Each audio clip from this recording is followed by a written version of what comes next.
Hey Mahmood, have you noticed how unstable prices have become lately? One day it's low, the next it's sky high.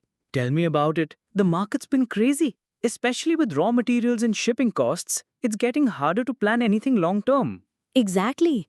I've been thinking, how do you manage price fluctuations in your business? Well, it's not easy, but I've started implementing a few strategies. First, I try to lock in prices with suppliers through medium term contracts, like 3 to 6 months. That sounds smart, but what if prices drop after you sign the contract? Don't you end up paying more? That's a risk, yes, but I'd rather have price stability and plan my costs properly than deal with sudden spikes that can ruin profit margins. Predictability is valuable in business. Makes sense. Do all your suppliers agree to that? Not always. Some refuse fixed contracts, so I diversify my supplier base. I never rely on just one source. That way, I can always compare prices and switch if needed. Smart move. What about storing materials in advance? Do you bulk buy? I do, especially when prices are low or stable, but that depends on my cash flow. You have to balance between inventory costs and the benefit of price locking. True, too much inventory can tie up capital and cause storage issues. Exactly. That's why I use demand forecasting tools now.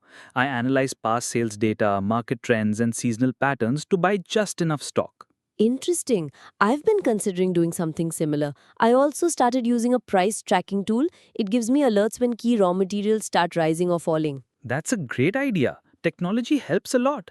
I even subscribe to a couple of market insight platforms. They give regular reports about international pricing trends, especially for imported goods.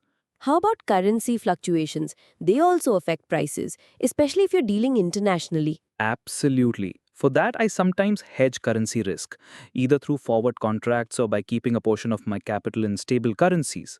You've really thought of everything. Well, not everything, but I try to reduce uncertainty as much as I can. Another thing I focus on is cost structure.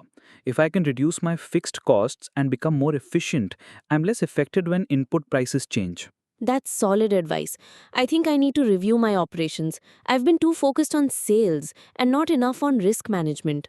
Both are important. Sales bring revenue, but managing risk protects profit. You need both to grow sustainably. True. Thanks for the chat, Mahmood. I'm going to take some of your strategies and apply them. This was really helpful.